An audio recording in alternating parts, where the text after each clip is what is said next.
Grief is love with nowhere to go. That phrase lands because it's true. But here's what no one tells you, that love doesn't have to stay stuck. There is a way to feel the full weight of loss without it consuming your entire life. And the people who figure that out don't grieve less. They grieve differently. In this video, I'll show you number one, why grief feels endless some days and almost absent others, and why that doesn't mean something is broken in you. Number two, what your brain is actually doing when it can't stop searching for someone who is gone, and why the Vedic concept of Shoka reframes that as sacred, not disordered. Number three, how to take the love that has nowhere to go and consciously redirect it using a practice backed by both ancient Vedic philosophy and modern post traumatic growth research. Let's get into it. A woman I'll call Priya lost her mother 2 years before we spoke. She said the same thing I've heard from dozens of people in grief. People keep telling me I need to get over it. But my mom was my best friend. She took a big piece of me with her. Priya wasn't stuck because she was weak. She was stuck because every tool she'd been handed treated her grief like a malfunction to be corrected. It wasn't. It was love that hadn't found a new direction yet. That distinction changed everything for her. Most people come to grief expecting it to move in a straight line. They've heard about stages. They wait to feel angry, then sad, then accepting. And when Monday they feel almost fine and Tuesday they're destroyed, they start to wonder if something is actually wrong with them. Nothing is wrong with them. The wave pattern of grief is not a sign of instability. It's a sign that your nervous system is doing exactly what it was designed to do. The neuroscience is clear on this.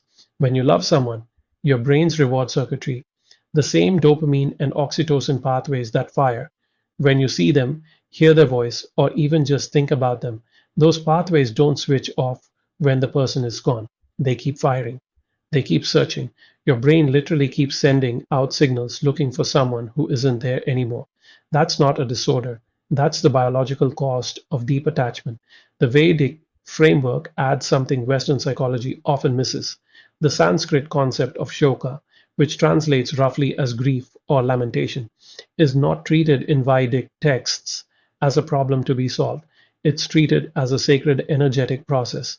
The Bhagavad Gita opens famously with Arjuna in a state of complete shoka. He can't function. He drops his bow. He is overwhelmed. And Krishna doesn't tell him to push through it or get over it. He teaches him the nature of what he's actually experiencing. The teaching is this: suffering from loss is proportional to the degree of identification and ownership we project onto what we love, not the love itself, the ownership, the belief that this person, this relationship, this version of life belongs to us permanently.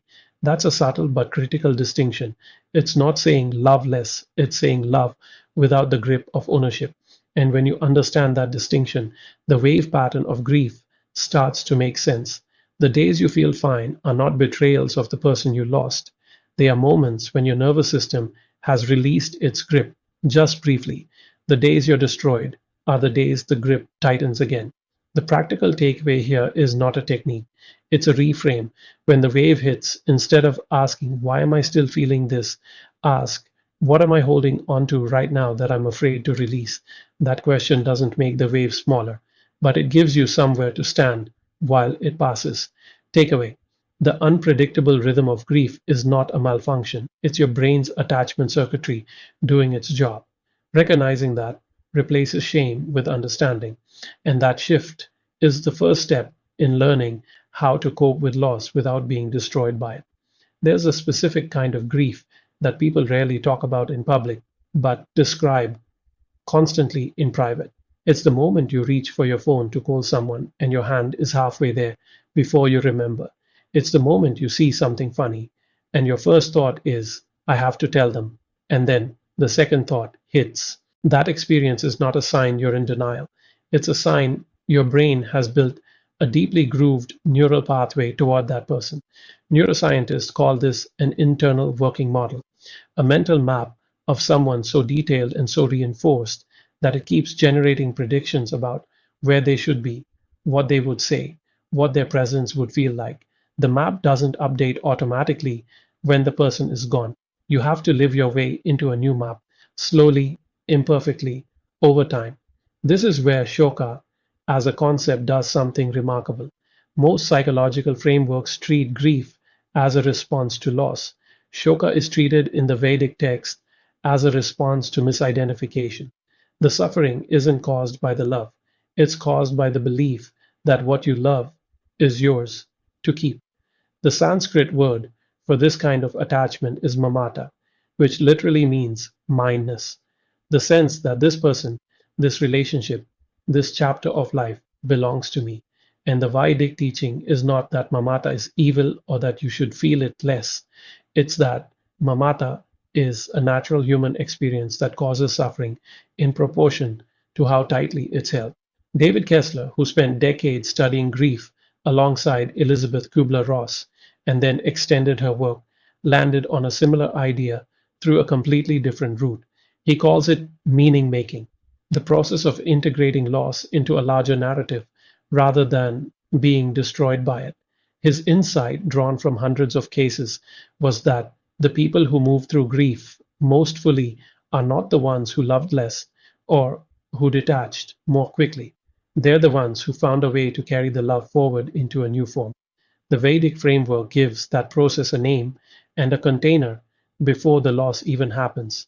The practice is called loving with open hands, fully present to what is here, fully accepting of its temporary nature, not as a cold philosophical exercise, but as the most mature and most loving relationship you can have with anyone or anything. That doesn't mean you stop caring if someone dies. It means you've already understood, somewhere in your bones, that their presence was a gift with no guarantee attached. And that understanding, when it's real and not just intellectual, is what allows you to feel the full weight of loss without it becoming the end of your story.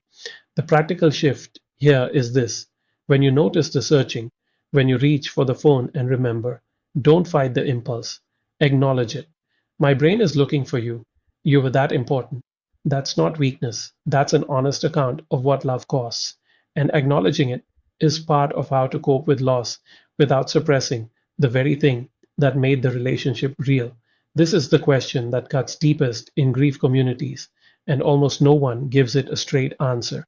What do I do with the love I still feel for someone who is gone? Where is it supposed to go now? The Vedic tradition has two specific practices that address this directly. They're not meditation techniques or breathing exercises, they're orientations toward action. The first is called sankalpa. The word means an intentional vow or dedication. In practice, it means taking an action, any action, and consciously dedicating the energy of that action to the person you have lost, not as a grief ritual performed once at a funeral, as an ongoing practice woven into daily life.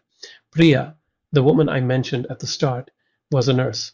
Her mother had spent years volunteering at a community kitchen. After her mother died, Priya started volunteering there on Sunday mornings. She told me she didn't do it to feel better. She did it because it felt like the only honest answer to the question of what to do with love that had nowhere to go. She was giving it somewhere to go.